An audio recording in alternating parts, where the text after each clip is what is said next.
नमस्कार मंडळी. मी ज्योती Kulkarni, school psychologist आणि काउन्सिलर. आणि एक व्हिडिओ अपलोड केलेला आहे, त्याची लिंक डिस्क्रिप्शन बॉक्समध्ये देते आहे. बेसिकली मी स्कूल सायकोलॉजिस्ट आणि काउन्सिलर आहे. आणि हे काम करता करता जेव्हा मला मुलांचे प्रॉब्लेम्स समोर यायला लागले की हायपर ॲक्टिव्ह आहे, अँझायटी आहे, त्यानंतर अभ्यास करत नाही, हे जे सगळे प्रॉब्लेम्स आहेत ते यायला लागले, तेव्हा मी अंतर्मुख होऊन विचार करायला लागले की हे असं का होतं आहे. म्हणजे सायकोलॉजिकल प्रॉब्लेम आहेतच, नो डाऊट सायकोलॉजिकल प्रॉब्लेम काही मुलांमध्ये आहेतच, पण आपल्या शिक्षण पद्धतीमध्ये पण आपण बदल केले पाहिजेत. तर ते कसे बदल केले पाहिजेत, त्याची पहिली 2 प्रकरणं मी आधीच्या व्हिडिओमध्ये अपलोड केली आहेत. त्याची सगळी पार्श्वभूमी मी तुम्हाला सांगितलेली आहे. आणि मी एक पुस्तिका तयार केलेली आहे. तर ही पुस्तिका मी माननीय उच्च न्यायालयाला त्याच्यामधले सजेशन्स पाठवले. जेव्हा माननीय उच्च न्यायालयाने विचारलं की 7वी नंतर मुलांची शाळा गळती होते आहे, स्कूल ड्रॉपिंग्स खूप होत आहेत, तर त्यामध्ये काही उपाय आहेत का. तर मी सगळा मल्टिपल इंटेलिजन्स बेस्ड ते मुलांचं म्हणजे त्यांची इंटरेस्ट, ॲबिलिटी आणि हे सगळे विचार गृहीत धरून आणि आजचं जे जग आहे ते गृहीत धरून मी त्याच्यामध्ये काही सजेशन्स दिले, काही उपाय सुचवले. आणि आपण एक सुधारित शिक्षण पद्धती कशी तयार करायची याच्यावर मी न्यायालयाला सांगितलं. तर माननीय न्यायालयाने मला ॲप्रिसिएशन लेटर पण पाठवलं. त्यांनी सांगितलं की तुम्ही खूप छान ह्याचे सुधारणा दिलेल्या आहेत आणि आम्ही त्या मंत्रालयात पुढे पाठवतो. त्याबद्दल न्यायालयाचे धन्यवाद. तर बऱ्याच लोकांनी मला विचारलं, म्हणजे माझ्या जवळच्यांनी किंवा फेसबुकवर किंवा सगळ्यांनी, की हे काय सजेशन्स तुम्ही दिलेले आहेत ते आम्हाला सांग किंवा काय आहे. तर त्याचं मी एक पुस्तिका तयार केलेली आहे. आणि प्रत्येक वेळी ते लिहिता येत नाही, कारण का एवढे सजेशन्स लिहिलेले ते वाचणं पण कठीण आहे.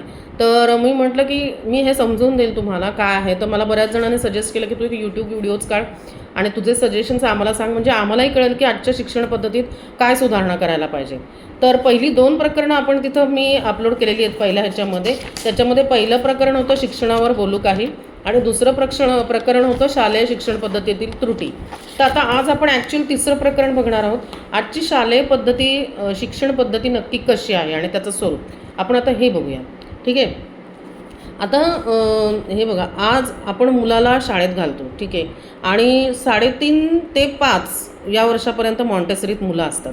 आता वय 3.5 वगैरे केलेलं आहे. आणि हल्ली जर पेरेंट्स नोकरीवाले असतील, आई नोकरी करणारे असेल, वडील नोकरी करणारे असेल, आणि घरात सांभाळणारं जर कमी असेल, तर अगदी 2.5 वर्षापासूनच मुलांना प्ले ग्रुपमध्ये घालायच्यासाठी पेरेंट्स चौकशी करतात.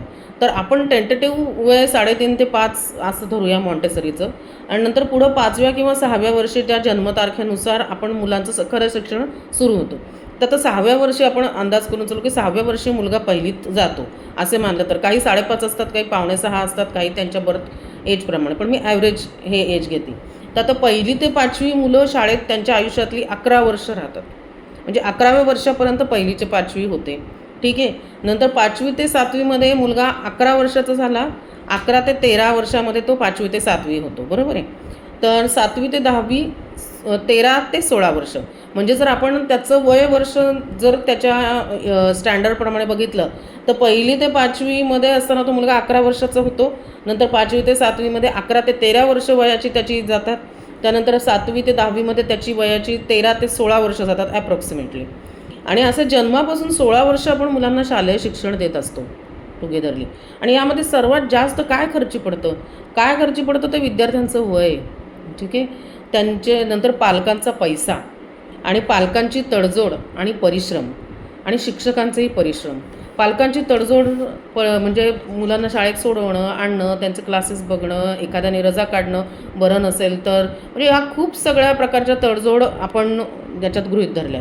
आणि शिक्षकांचेही परिश्रम आहेत, कारण शिक्षकांनाही त्या मुलांना 60 मुलं, 40 मुलं एका वर्गात, त्या मुलांना वेगवेगळ्या प्रकारच्या शिकवणं is also not a easy task.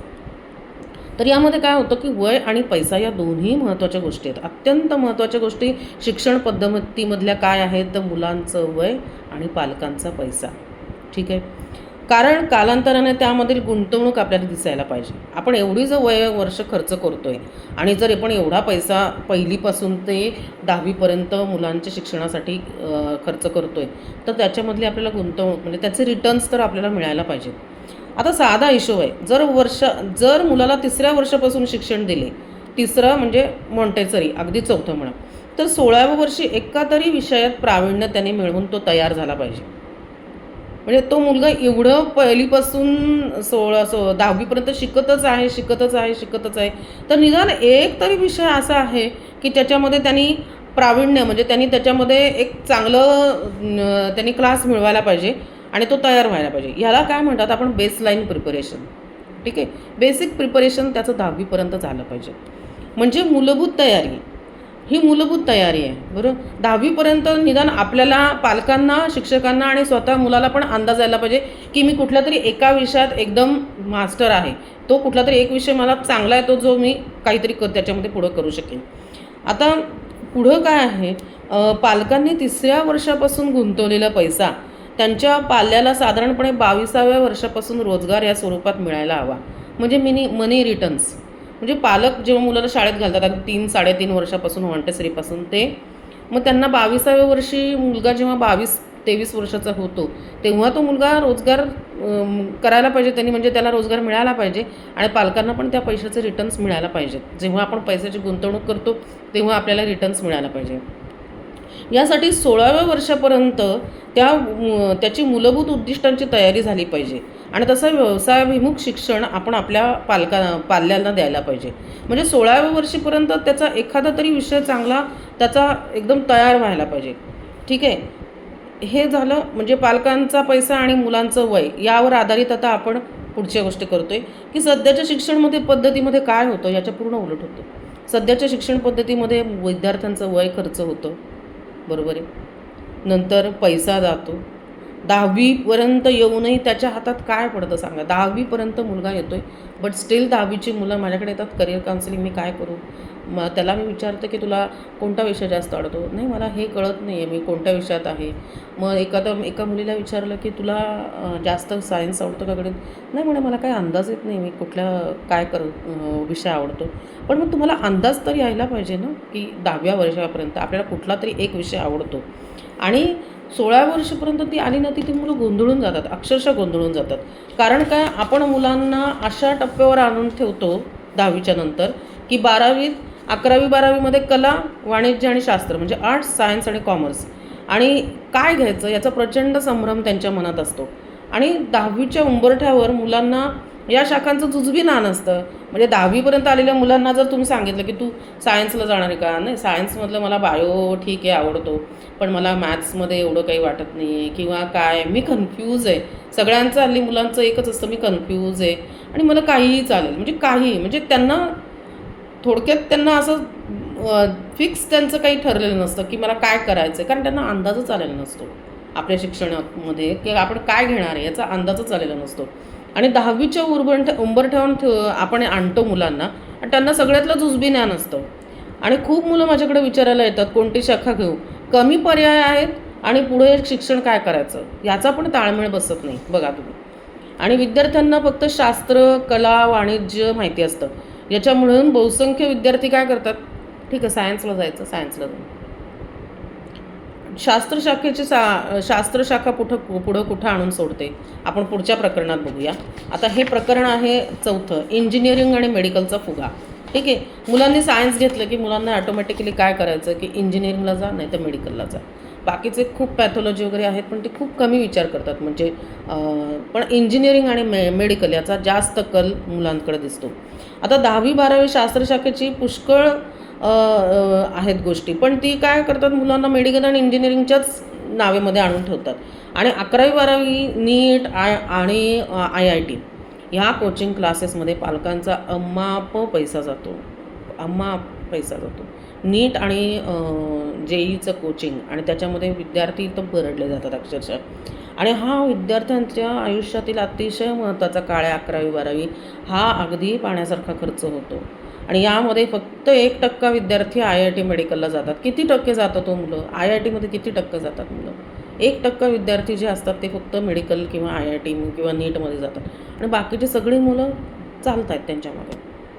तर त्यामुळे हे खर्च नाही आहे का. आणि उरलेली मुलं जे मिळेल ते इंजिनिअरिंग कॉलेज, आयुर्वेदिक कॉलेज आणि अक्षरशः गटांगळा खाल्यासारखी मुलांची अवस्था. ते मग ते कुठलाही पर्याय निवडतात आणि त्यातून किती मुलं इंजिनियर होऊन बाहेर पडतात आणि किती जणांना नोकऱ्या मिळतात आणि त्यांचं आयुष्य स्थिर होतं, तेवढं बघा तुम्ही. आणि ही आत्ताची बेरोजगारी बघून आपल्याला कळतंच आहे. आता या मुलांना इंजिनिअरिंग करताना असं जाणवतं की अरे इथं खरी गंमत आहे बरं का. या मुलांना ना इंजिनिअरिंग करताना असं जाणवतं, अरे आपल्या शाळेत खेळाची, मला शाळेत असताना खूप चांगली आवड होती खेळाची आणि मी खेळात जर करिअर केलं असतं ना तर मग मला चांगलं वाटलं असतं. नंतर एखादा दुसरा मुलगा म्हणतो, आता माझं काही इंजिनिअरिंग मेडिकलमध्ये मन रमत नाही आहे, मी खूप छान डान्स करायचो तर, किंवा मी खूप छान सिंगिंग करायचो, मी एखादा गायनाचा कोर्स घेतला असता तर मी चांगला गायक झालो असतो, मी उगीच या पंथात पडलो. म्हणजे नंतर त्यांना कळतं आपल्याला काय येतं. जेव्हा सगळं होतं तेव्हा त्याच्यानंतर मुलांना नॉलेज येतं की आपल्याला काय येतं, म्हणजे इंजिनिअरिंग करता करता किंवा मेडिकल करता करता. आणि म्हणजे आता तो म्हणतो की अरे आपण लेखक झालो असतो तो मला खूप आनंद झाला असता. आता आपण 3 इडियट सिनेमाचंच त्या सध्या खूप उदाहरण देतात की त्या राघवला छायाचित्रकार म्हणजे फोटोग्राफी करायला आवडलं असतं, पण जी आवड नाही त्यात शिक्षण नाही म्हणून मनाने ताणतो.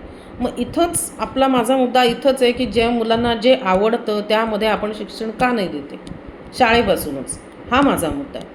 की मुलांना भरपूर गोष्टी आवडतात, भरपूर गोष्टी त्यांना करायच्या असतात आणि त्याच्यामध्ये मुलांना शिक्षण मिळत नाही. आता एखाद्या मुलाला किंवा मुलीला आपला अरे डान्स मागच राहून गेला, आपण याच्यामध्ये आलो, अरे काय किती छान दिवस होतं, मी डान्स करताना किती एन्जॉय केलं असतं, असं त्यांना वाटतं नंतर. तर हा मुद्दा तुम्ही लक्षात घ्या. आणि चुकीची शाखा आणि चुकीचं शिक्षण घेतल्यामुळे खूप मोठा चित्रकार होऊ शकणारा किंवा खूप चांगले गायक वादक होऊ शकणारे जे लोक असतात, त्यांचे कितीतरी खेळाडू असतात, असे जे खेळाडू गायक वादक हे होता राहिलेत, समजलं का. कारण त्यांना आपल्या शिक्षण पद्धतीमध्ये आपण त्यांना घ्यायला संधीच दिलेली नाही आहे आणि तसं आपली शिक्षण पद्धती तसं अलाऊच करत नाही. म्हणजे जे चित्रकलेच्या ज्याला जायचं आहे त्यांनी शिक्षण म्हणजे रोजचा क्लास करायचा, परत संध्याकाळी चित्रकलाच्या क्लासला जायचं एलिमेंटरी इंटरमिजिएटला, म्हणजे तिथं धावपळ करायची. तिथं पॅरेंट्सनं जायचं, मग एक पॅरेंटने आईनी संध्याकाळी म्हणायचं मी येते लवकर ऑफिसमधनं, मग ती तिला पिकअप करणार, मग ते त्याला क्लासमध्ये घालणार, मग कोणीतरी त्याला घ्यायला येणार. म्हणजे किती ताण पालकांना. म्हणजे नुसतं आपलं इकडून इकडे जाणं येणं आणि त्याच्यामध्ये हातात काय आहे त्याचा विचार करा तुम्ही. आणि असं का होतं, तुमच्या अशी बरीच उदाहरणं दिसतील तुमच्या परिचयातल्या मुलाची, अरे याच्यात चांगला होता तो, त्याच्यात चांगला होता ना, तर त्याने ते केलं असतं ना तर तो पुढं गेला असता. पण आज आपल्याला काय फक्त डॉक्टर आणि इंजिनियरच हवेत का समाजाला, फक्त नीट आणि मेडिकल पास, बाकी काही नको समाजाला. आजचं प्राथमिक आणि माध्यमिक शिक्षण आहे ते मुलांना इतर विकल्पांची ओळख करून देतं का, हे मला म्हणायचं तुम्हाला. की इतर खूप पर्याय आहेत, इतर पर्याय मुलांना आणि पालकांना माहिती देऊन ते आपल्यात आहेत की नाही हे समजून घ्यायची एक तरी संधी आपलं शिक्षणात मिळते का, विचार करा. शांतपणे कला खेळ किंवा इतर प्रकार मुलांकडून कमीत कमी 3 वर्ष तरी आपण व्यवस्थित शाळेत करून घेतले जातात का, की जेणेकरून मुलं त्यांचं करिअर करायचा विचार करतील. अशी आहे का आपली शिक्षण पद्धती. तर आता हे मी 2 प्रकरणं आपली ही केलेली आहेत, इंजिनियर आणि मेडिकल, आणि याची सगळी बॅकग्राऊंड सांगितली. आता पुढच्या व्हिडिओमध्ये मी हे सांगेल की आजच्या शिक्षण पद्धतीचं फलित काय आहे आणि आपण काय करायला पाहिजे. ठीक आहे. जर आजचा आपल्याला व्हिडिओ आवडला असेल आणि याच्यावरची जी चर्चा आवडली असेल तर आपण माझा व्हिडिओ लाईक करा, शेअर करा, सबस्क्राईब करा आणि आपल्या शिक्षण पद्धतीवर आपल्या ह्याच्यामध्ये काय तोडगे आहेत, काय पद्धतीने आपण हे करायला पाहिजे याच्यावर मी सविस्तर पुढच्या प्रकरणात बोलेन. तर आत्ता धन्यवाद.